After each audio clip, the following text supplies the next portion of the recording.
Recording with Gail, Gail R. Niver, 1929 Green Lawn Drive, Englewood, Florida. Phone 813-474-8349 at his home, Saturday, March the 4th, 1989, with Helen Earley of the Oldsmobile History Center. Tape 1 of 1 tape. Tell me who you are and where you live, and then we'll start with your career from when you hired in an Oldsmobile, and I'll ask you questions as we go along, but. Okay, well, that's good. I was hoping you would. Sure. My wife wrote down a bunch of stuff too. Okay. Well, I'm Gail Niver. I live now at 1929 Green Lawn, Englewood, Florida. You began in Oldsmobile when?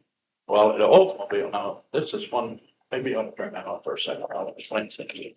Okay, could get the picture body part in too, that would be good. That was on war production. And that was what date? In 1944. Okay, you hired in a fisher in what area? Well, I was a welder. I had to go to welding school, and I learned to weld, and we welded tank bottoms for the Army. Did Fisher send you to welding school, or? They had their own school right there. Oh, I see. At Fisher Body. Okay. Oh, it was only about maybe a 4-week course. And then I went to welding tank bottoms. They're called tank bottoms. They were bulletproof bottoms, and we had to weld them so that they would be the whole bottom of the tank. And I did that until 1945 when the war ended. And then I stayed there, and we put the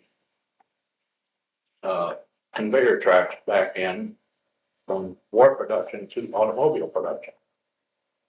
And I worked for a company out of Detroit, J.B. Webb Construction Company. We put all the conveyors back in. And then I stayed, after we got that all done, I stayed and worked for Fisher Body on body production. Okay, what did you do on body production? Well, I started out, I put what they call the CVs. They were the cross vents, little small windows on the front of the front doors of the car. Put those in. That's what I started out on. Then I went to putting trunk lid hinges on. And did you have the same supervisor? 2 different supervisors. Okay, who was your supervisor in the vent window? One was Ed Mershman, and deck lid hinges was? Well, those were over in the paint plant at Fisher Body. We put the deck lids in, the deck lid hinges. Oh, what the heck was his name? Boots, something Boots. Well, that's all right. If it doesn't I can't remember it, but then I left there and went to work for a Coca-Cola, driving a Coca-Cola truck. That was in 1948. Okay.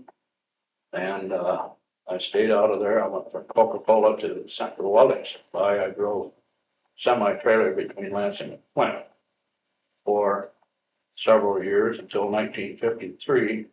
Then I went to Oldsmobile in April of 1953. Okay, you hired in what area? Final assembly. Okay. No, wait a minute. That was a jet plant. Oh, plant 3. Plant 3. What were you doing in plant 3? I ran a lathe. We lathed we cut the shrouds for the jet engines on a lathe, and it was strictly Army production then, or the Air Force, I should say. And I pretty near got laid off one time. I think I wrote that down. That was when they had that big fire in Livonia. Yes. The transmission plant in Livonia. And I think that was in 54. But I didn't get it. I was right at the bottom of the ladder, but I didn't get laid off.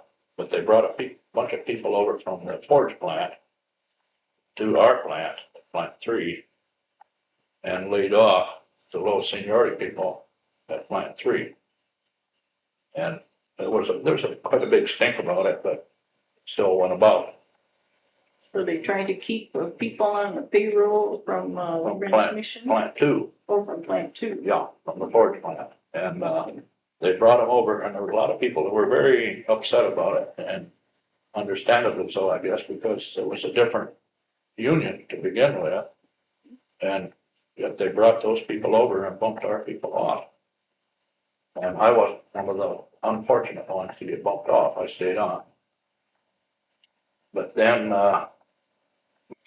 when the jet plant went down, shut down, I went to driving pork truck. Okay, well, what year was that? That had to be about 1955, 56, or somewhere. You remember who your foreman was when you were working on the shrouds? Star Thompson. Star Thompson was my foreman, and He reported to,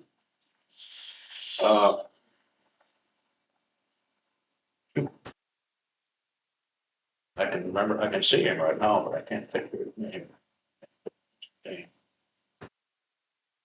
Bill McRae. No,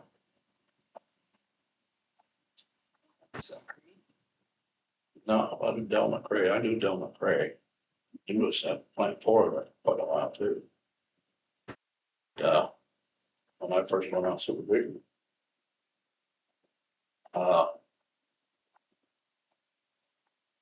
Well, then I went, like I say, I went over to the main plant, and I drove a fork truck in the motor plant. And that was building 28, Yeah, okay. 28 motor plant. Who did you work for there? Bill Workman. Bill Bill Workman. Workman? Okay. And there I went back to final assembly, or went to final assembly, I should say. And that was in building, That was in building.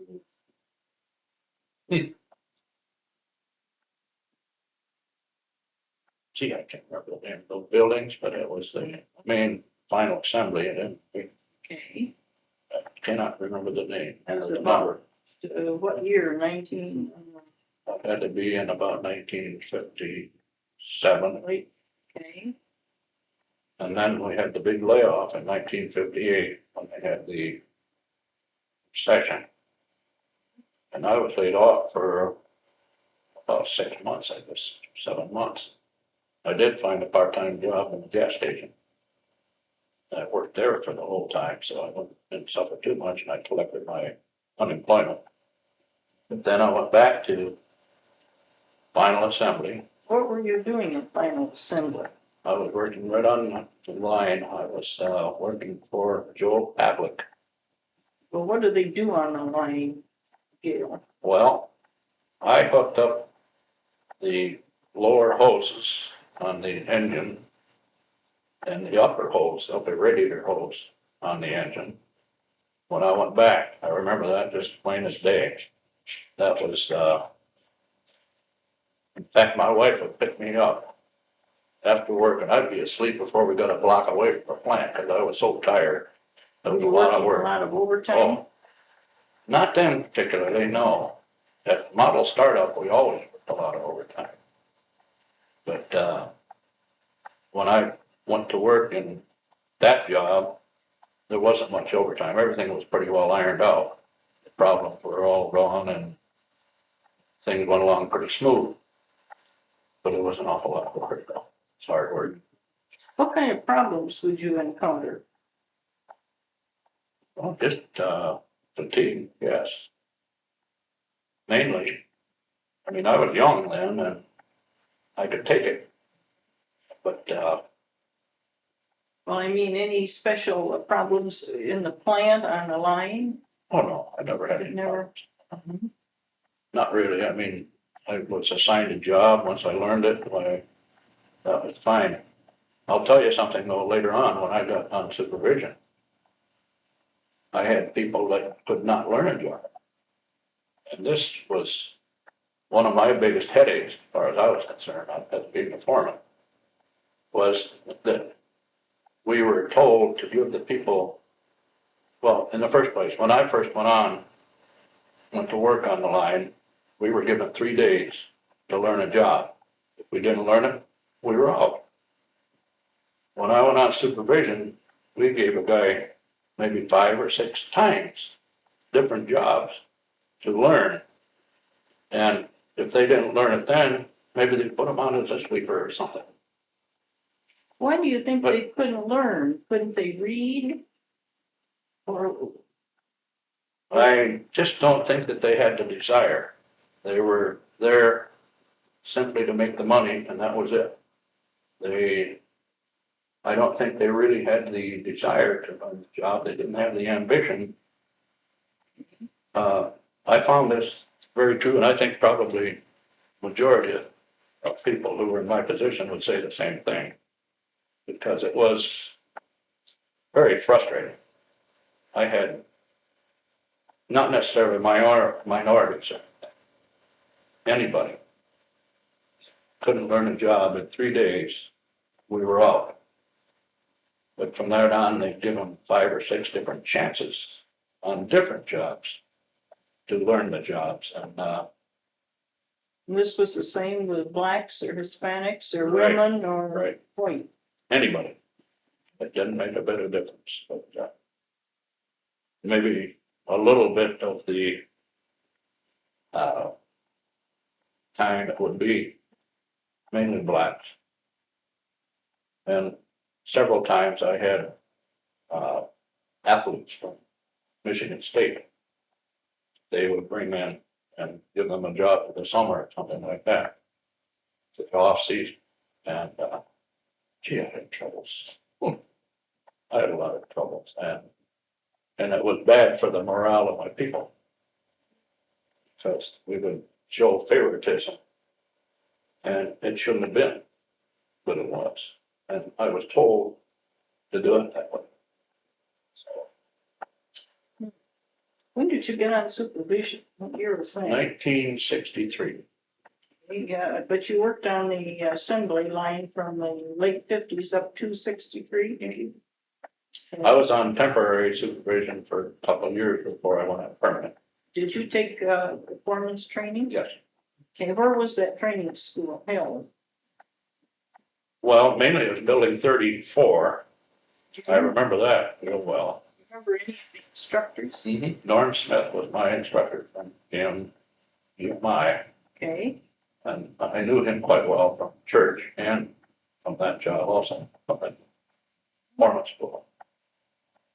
But there were 24 of us in that school, Mormons.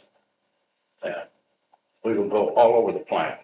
We'd go to every single department of the plant and learn that, and we'd have to write a resume of the plant if we want to, like even salaried personnel, for plant 4, just about everything. We were maintenance, the whole bit. You had to go to every one of them. And we spent as high as sometimes 3 days in one particular outfit. But it was very educational. Really, it was a very good experience. We learned a lot. It's what we're supposed to do. No, I really enjoyed it. I appreciated the fact that I got the opportunity to do it. How do they select people to take performance training? Really, I don't know. I know one phase of it when I was accepted to it, or when I was invited to it, I should say. This one morning, one of the guys was sick on what we used to call a front end drop, where we would have to put the fenders and the grill and the radiator and so forth through the floor down to the line. Had to go from the second floor to the first floor. And Jack McGinn and gosh, I can't remember. superintendent there, finally sent it. Anyhow, my foreman, Denny Fink, did, he, told me to go up and learn that front end job. The relief man was doing it. And he had to do it because the other guy was off sick. And so I went up and I learned the job. I mean, it took me about maybe 10 minutes. I was dropping them down through there. And Jack McGinn, who was the assistant superintendent, or he was general foreman. And Bill Slackton was the superintendent. And they were going through checking the clocks and so forth. And they saw me dropping the front ends through the floor. And they went back and asked Denny Fink how long had I been doing that. And he said about 10 minutes. And the guy that I was learning from had gone down to get his coffee. And I was running it by myself. And I said, for God's sakes, he's doing that in 10 minutes? That made me feel kind of good that I learned it that quick. But it was shortly after that they asked me if I would consider supervision or if I thought I could handle supervision. I told them yes, very definite about it. And right after that, I went to foreman school.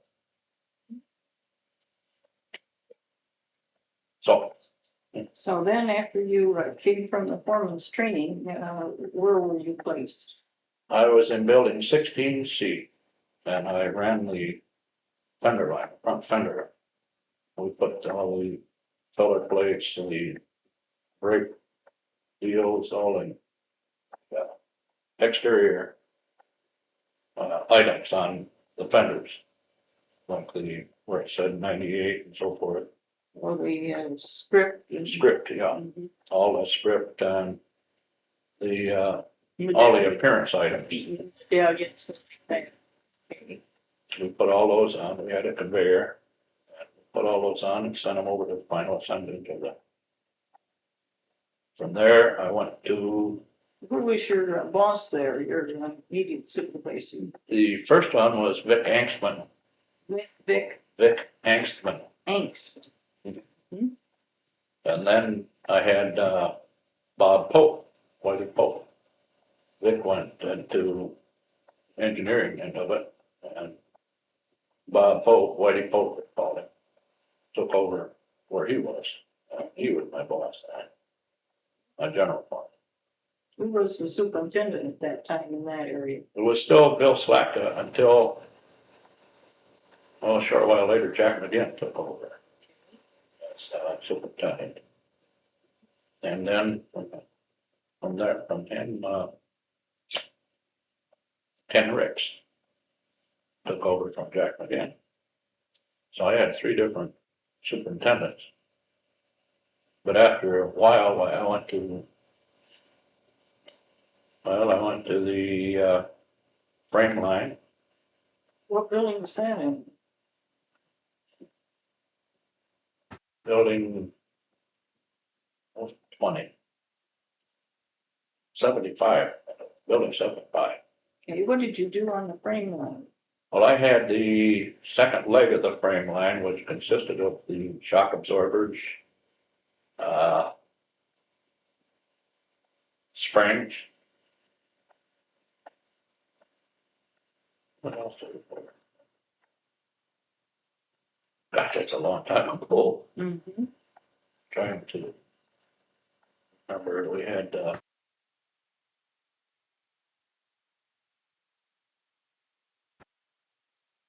I think probably the shocks and the springs and the body mounts, motor mounts.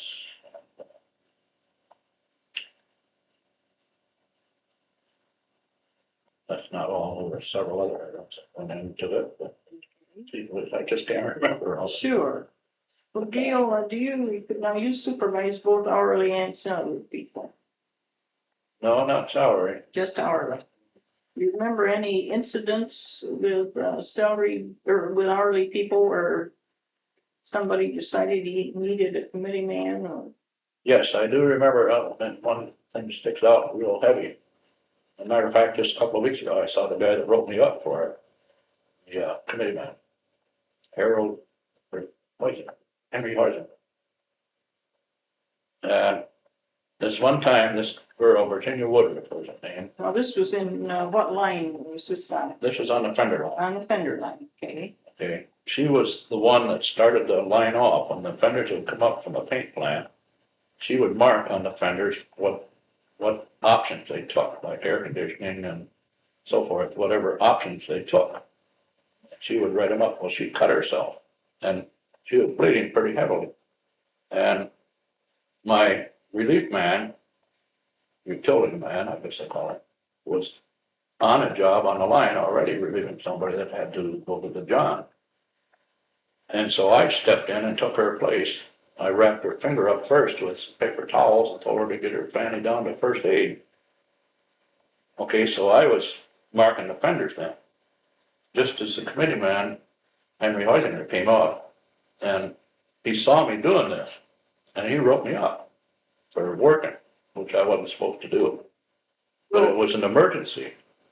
Well, otherwise you would have had to stop the line, wouldn't you? Right, I would have had to, because she was bleeding pretty hard. So, at any rate, why, he wrote me up, and so they took it and they talked to the general foreman, and we went to the superintendent. Well, I beat it. I mean, as far as that's concerned, why he had no right to write me up.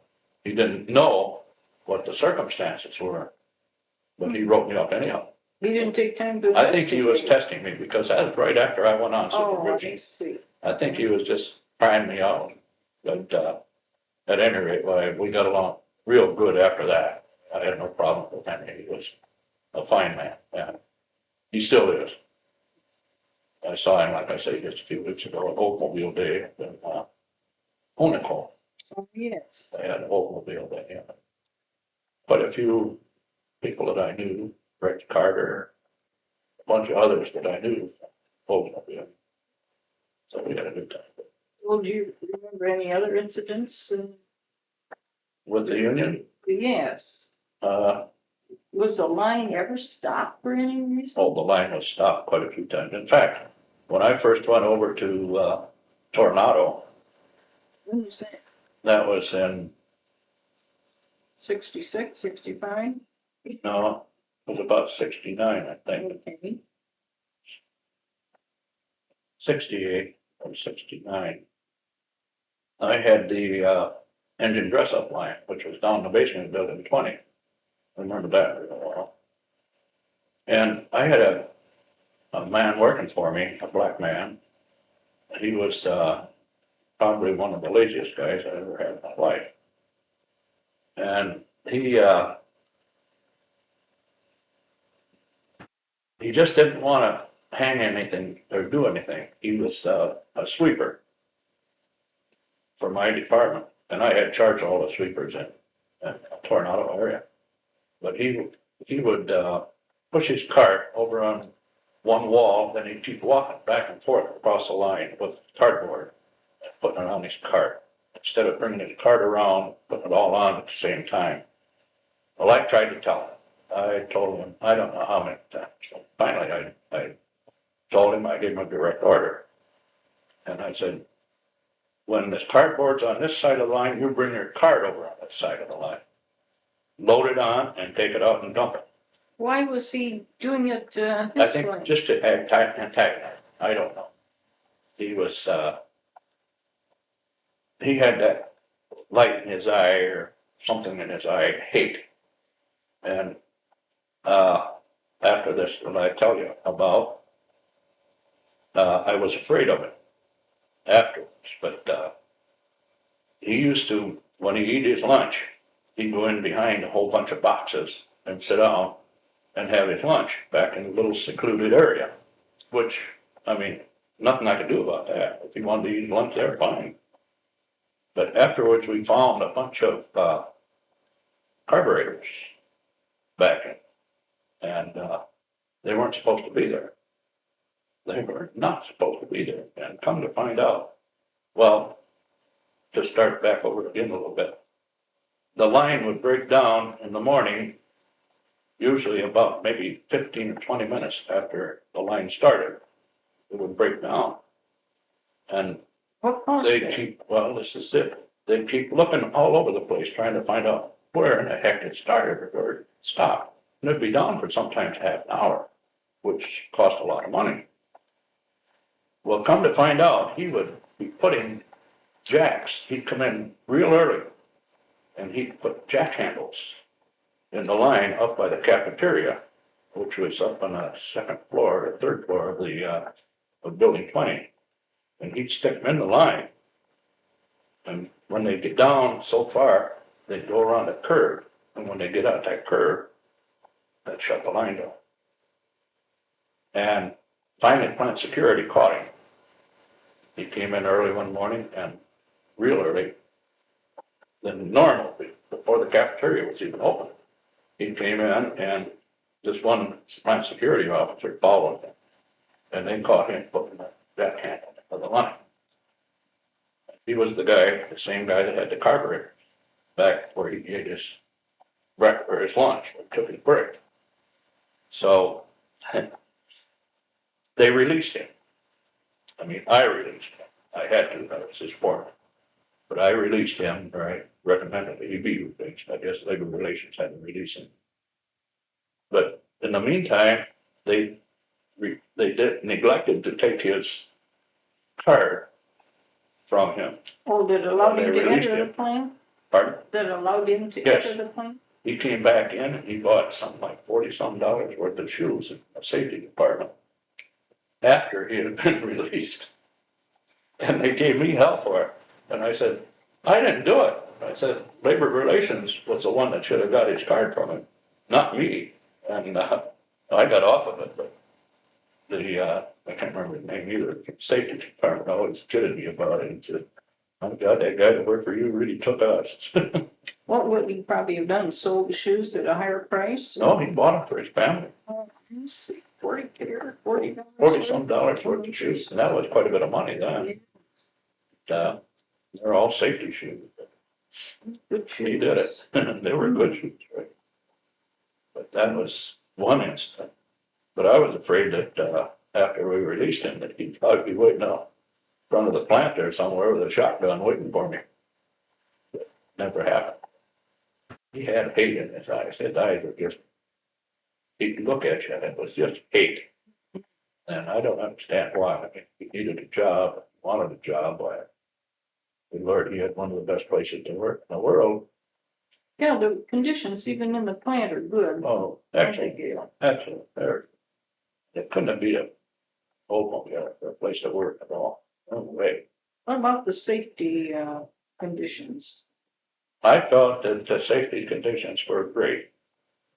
I didn't, in fact, one of the things that I thought they did that was really good was when they tested the hearing, and they gave you even earplugs or ear muffs to wear for a certain period of time during the day, particularly like if you worked in the forge plant or something like that, where the noise was really fantastic. In my departments that I had, the noise wasn't that great. I mean, maybe they'd have to wear them for maybe a couple hours out of the day or something like that. Even I had to wear earplugs for an hour or so a day, but didn't have to wear them constantly. Didn't have to wear them all the time. But I think that was good. And I think safety glasses were a great plus. They were a great plus. I mean, No, I don't think there's any telling how many eyes it saved with the glasses. would the Olds pick up the tab for having safety glasses ground to your specifications? We had to pay for the examination, but they paid for everything else. If we confirmed we went with what they determined, the glasses that they would pay for, frames and so forth. If we wanted special frames, then we'd have to pay for them. So, See. but for what conformed, they took up the bill. I had to pay for it, just for the exam. That was maybe $12 or something. They did furnish the glasses, even sunglasses on plant security. They furnished the sunglasses for us too. Oh. But when they had the big Well, the deal with the gasoline and so forth, I had a big crunch. That's when I went and find security. And, I spent the last years at Oldsmobile on security. Well, where were your headquarters? So what was your beat then? Whatever I got, it was a Okay. different assignment every day.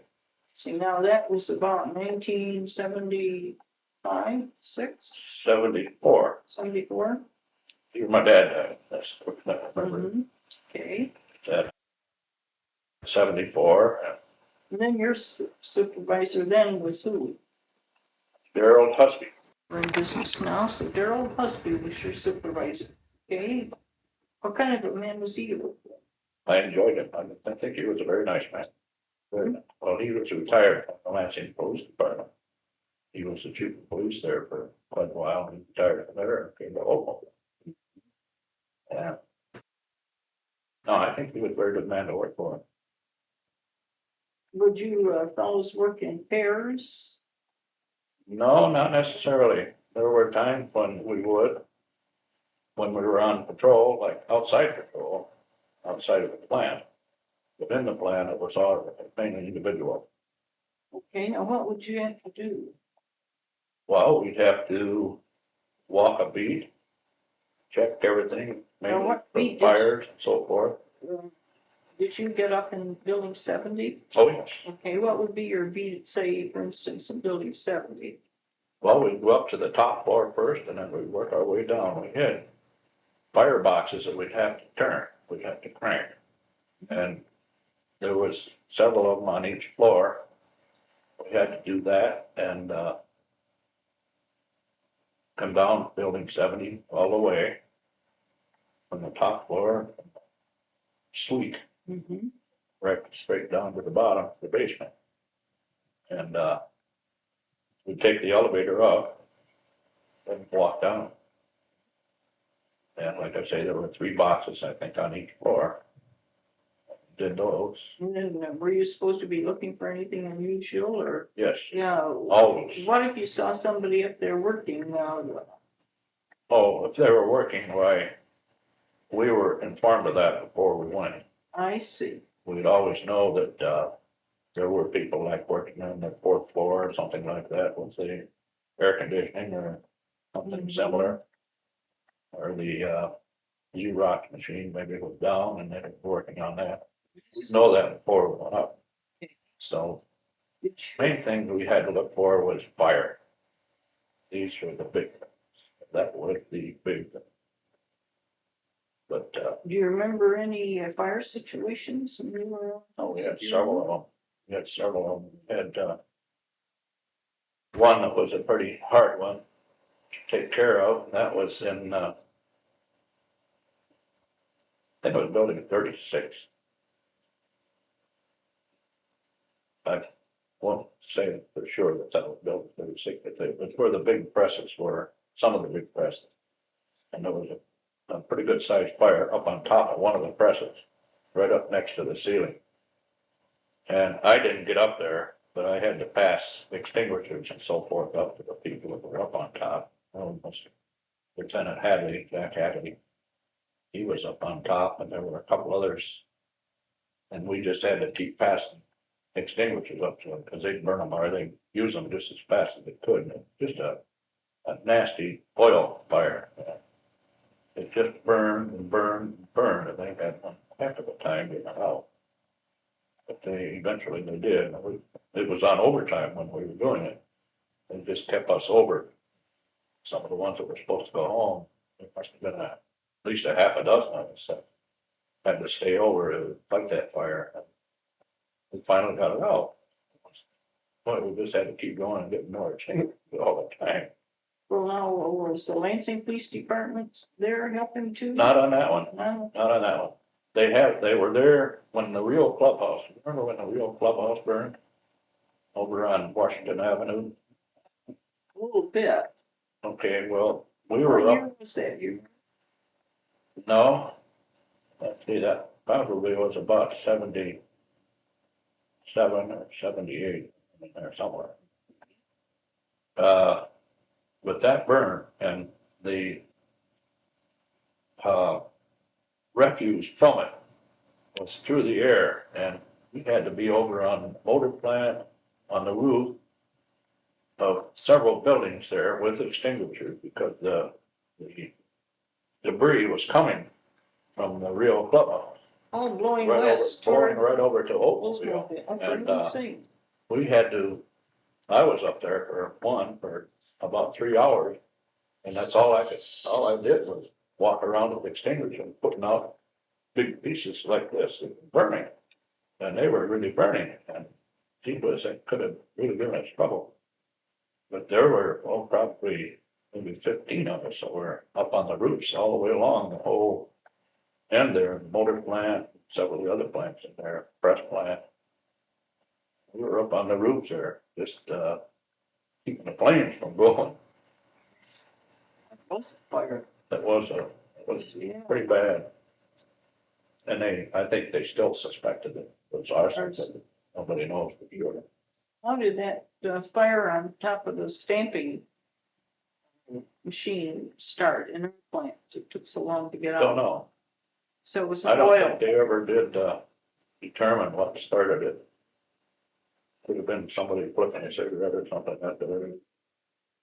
Nobody, I don't think that was ever determined what the start was.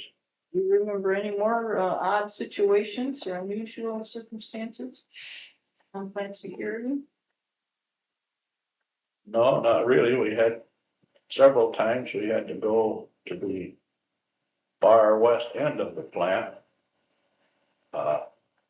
As kids were coming in and rolling tires down the street and so forth down into the plant. Where would they get the tires?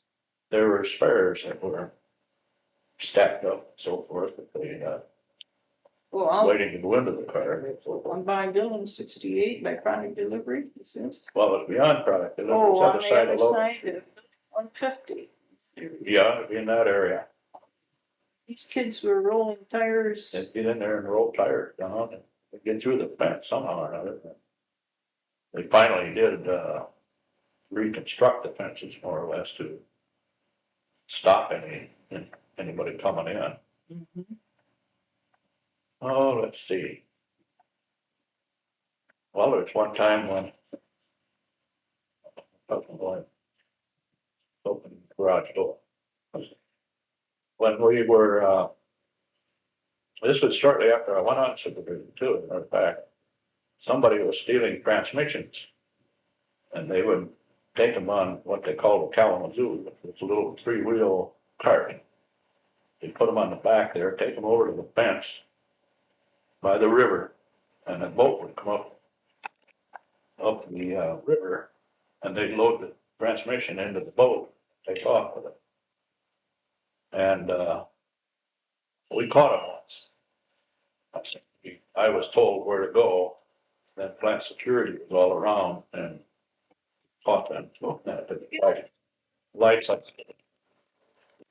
There we.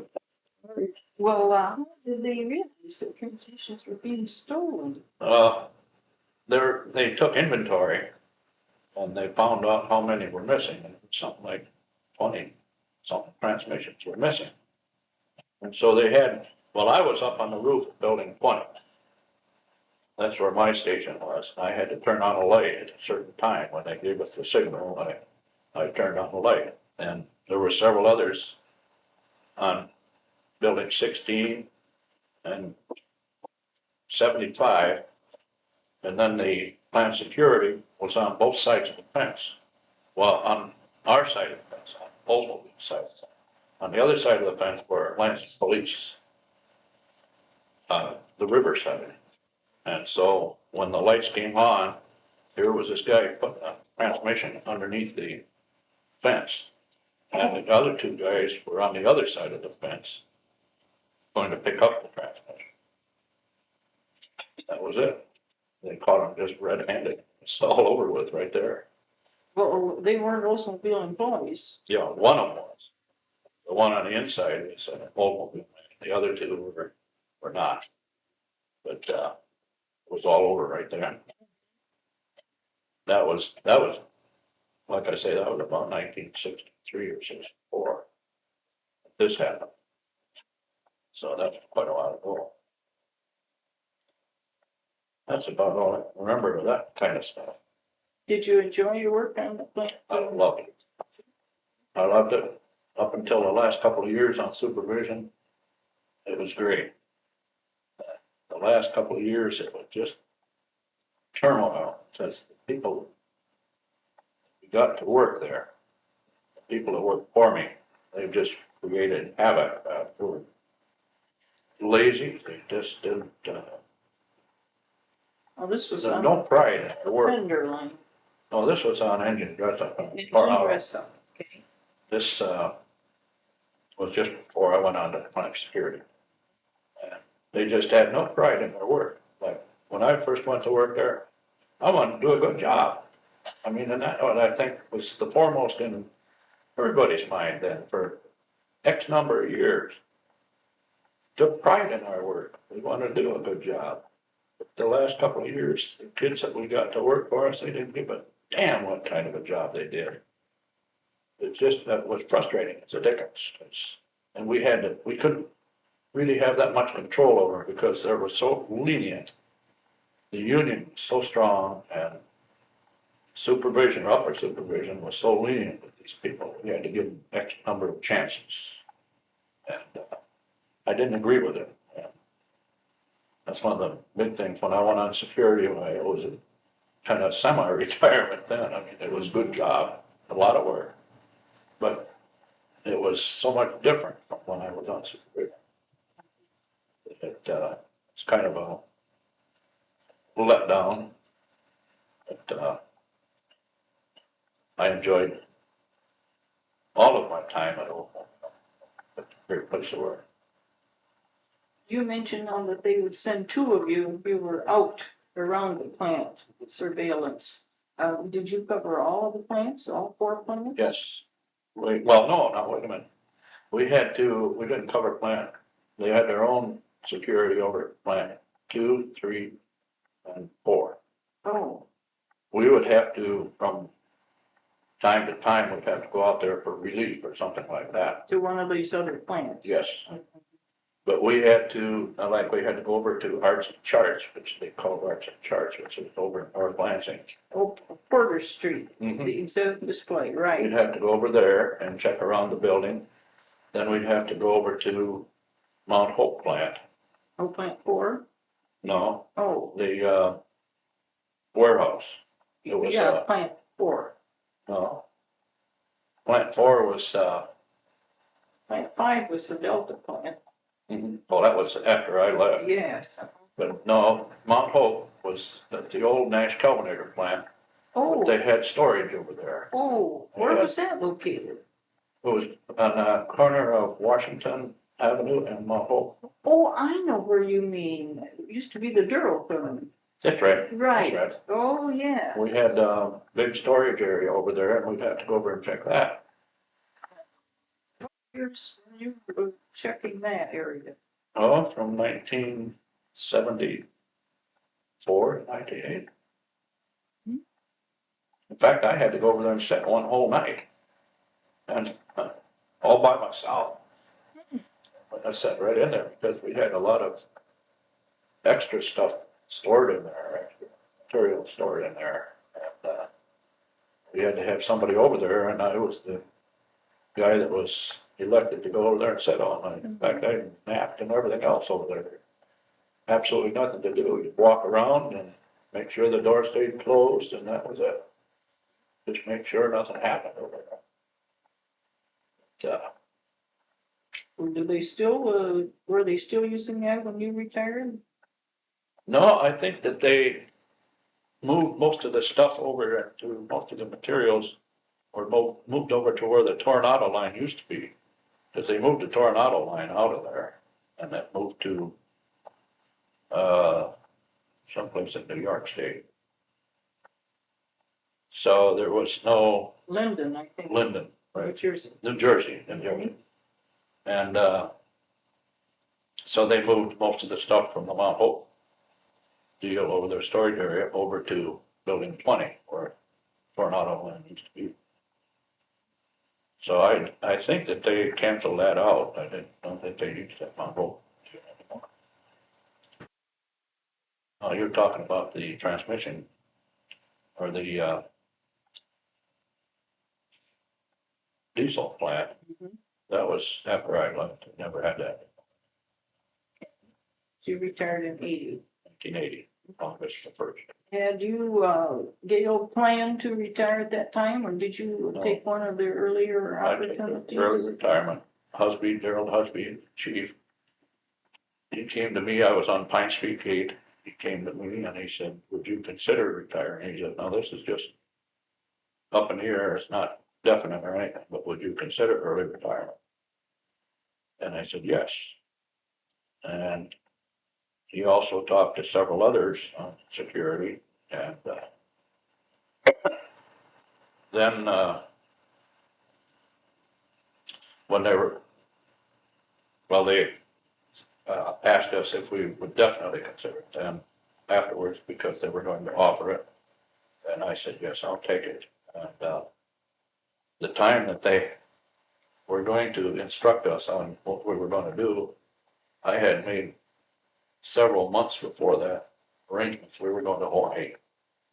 So I went to Hawaii for the week, 10 days, I guess. And when I got back, I think had several of us that couldn't be there at that specific time. So they had an extra deal for us to go and learn what our benefits would be and so forth. And, I'll tell you, I've never been sorry. Never, of course, I was only 56 at the time, so that's pretty much 10 years ago. Doesn't seem possible, does it? It really doesn't seem possible. Well, GM's a great place to work. Oh, you aren't kidding. It's the greatest, and they're still paying me, so that's very good. That's smartest move I ever made. Then you left just before we got into the VOC Yes. alignment. Buick, old. In fact, that's what we're driving now, the Buick. But How I you could- like the Buick? I love it. It's really a nice car. But I would rather go back to Oldsmobile. But at the time, I couldn't get a deal with Oldsmobile. I really couldn't make a good deal. I had an Oldsmobile Firenza. And the closest place then was Sarasota. Deal at Royal Oldsmobile, Sarasota. And that was beyond 20 miles. So I wasn't eligible for discount or anything. I was eligible for the GM discount, but not for the rebate or anything else. But I couldn't make a deal with them out there at all. And now we've got one right here in Venice, Golf Oldsmobile. Bob Cook, as a matter of fact, started, was one of the big institutes of it. And so I think when I'm ready to deal now, I'll go over here. Go see what I can do. But I got a good deal. It's Darby Buick, Venice. And it gives you a chance to drive another make car too. I do see a lot of Oldsmobiles now. Oh, there's yes, they're right around our neighborhood. Good car. Well, Best car. you've given us a lot of information that we didn't have before. Can you think of anything you'd like to add before we close this? Not really. Like I say, I enjoyed Oldsmobile. I was very happy with my job. I think I did a good job. I think I gave them something that they gave me also. So I'm very proud of my career at Oldsmobile. Well, thank you. I really appreciate your time today too. Yeah. And it was Saturday afternoon when you could be out